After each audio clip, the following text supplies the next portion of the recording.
Assalamualaikum warahmatullahi wabarakatuh. Selamat pagi sahabat Sapi Bagus. Jumpa lagi dengan saya Edi Lianto.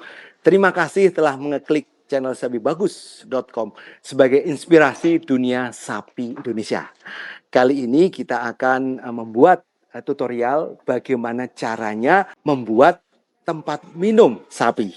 Nah, kita ketahui bahwa sapi ini sangat memerlukan namanya air minum karena sebagian besar tubuh sapi ini memang berupa cairan.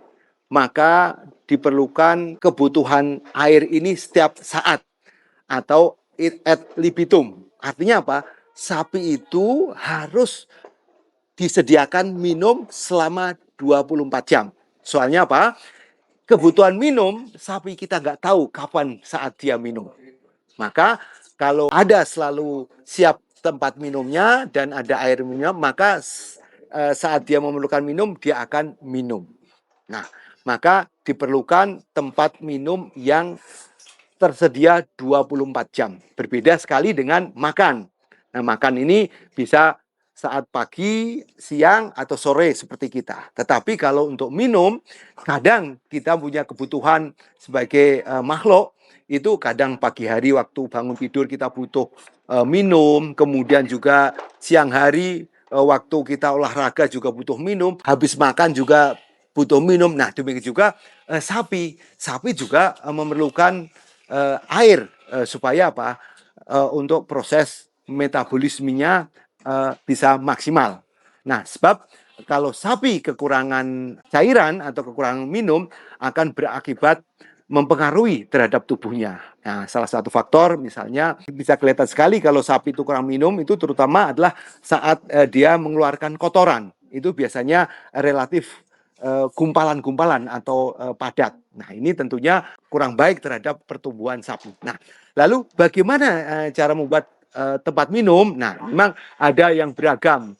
Ada tempat minumnya itu tersedia dalam bentuk buletan, ada juga dalam bentuk kotak, tapi ada juga yang model dia itu di dekat tempat-tempat pakannya. Nah, kita bisa melihat sendiri, ini adalah salah satu contoh tempat pakan sekaligus tempat minum untuk sapi-sapi lokal. Disediakan tempat tersendiri di mana bisa tempat minum ini itu bisa panjangnya itu kira-kira sekitar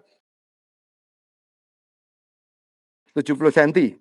Nah, 70 cm ini bisa ketebalannya adalah 10 cm, 10 cm. Jadi dalamnya ini kira-kira sekitar 40 sampai 50 cm kedalaman tempat minum ini.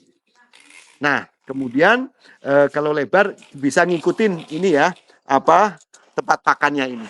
Nah, selain itu juga diperlukan di bagian dalam ini itu ada lubang untuk menguras. Sebab tempat minum itu harus setiap hari ganti, alias dibersihkan, kemudian dikasih minum yang baru. Nah, supaya apa? Supaya menjaga kesehatannya. Soalnya apabila bekas-bekas minum sudah kemarin itu cenderung berpotensi kotor. Karena apa? Dia habis makan di tempat palongan, kemudian minum. Nah, di situ tuh di dalamnya biasanya ada sisa-sisa makanan. Nah, selain itu juga kalau jarang sekali dikuras menyebabkan apa? Terjadi lumut di dalamnya sehingga berpotensi untuk menimbulkan berkembangnya bakteri-bakteri dan berpengaruh terhadap kondisi tubuh sapi. Maka harus selalu dijaga kebersihan ini. Nah, ini untuk minum ini bisa juga dikasih pipa untuk pendistribusian di dalam sini ini. Tapi juga bisa lewat pipa-pipa yang dipasang di atas. Di atas ini biasanya itu nanti ada pipa-pipa. Nah, tinggal membuka keran langsung ngocor turun ke bawah. Nah, ini tentunya relatif lebih mudah di luar untuk maintenance atau pemeliharaannya. Soalnya kalau pipa ditanam memang rapi bagus, cuma berpotensi misalnya suatu saat ada sumbatan terpaksa harus kita bongkar.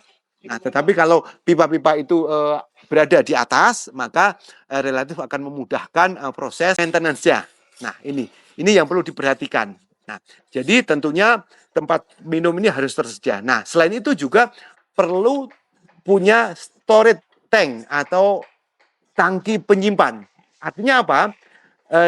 Jangan sampai air ini langsung dari sumur.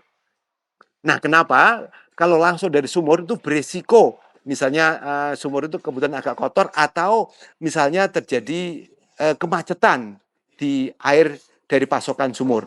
Nah, tetapi kalau air pasokan sumur itu dimasukkan ke dalam tangki penyimpanan atau stroteng, maka relatif di situ kita merasa nyaman. Nah, kita lihat levelnya, oh ternyata levelnya perlu ditambah, maka dinyalain pompanya. Selain itu juga hemat terhadap penggunaan listriknya. Nah ini, jadi itu.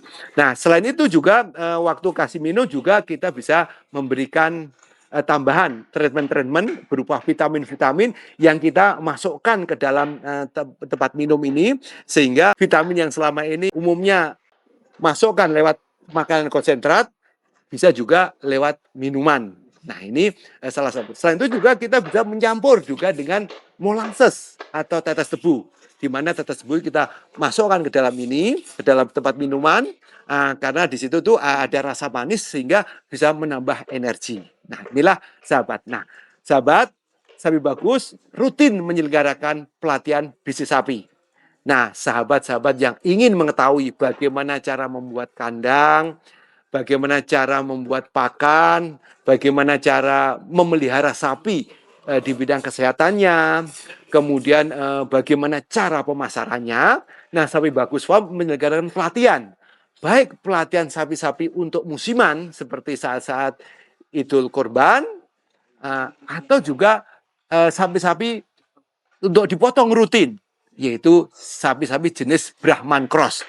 Karena tempat praktek farm untuk Brahman Cross akan tersedia, di mana Sapi Bagus akan memberikan pengetahuan secara maksimal, sehingga bisnis-bisnis sahabat-sahabat ingin mengetahui supaya bisnisnya berkelanjutan, tidak hanya saat musim korban saja setahun sekali, tapi juga proses harian. Jadi tiap hari sahabat bisa menjual sapi-sapi potong, dan itu relatif memungkinkan dengan kapasitas 50 atau 100 ekor. Nah, demikian sahabat.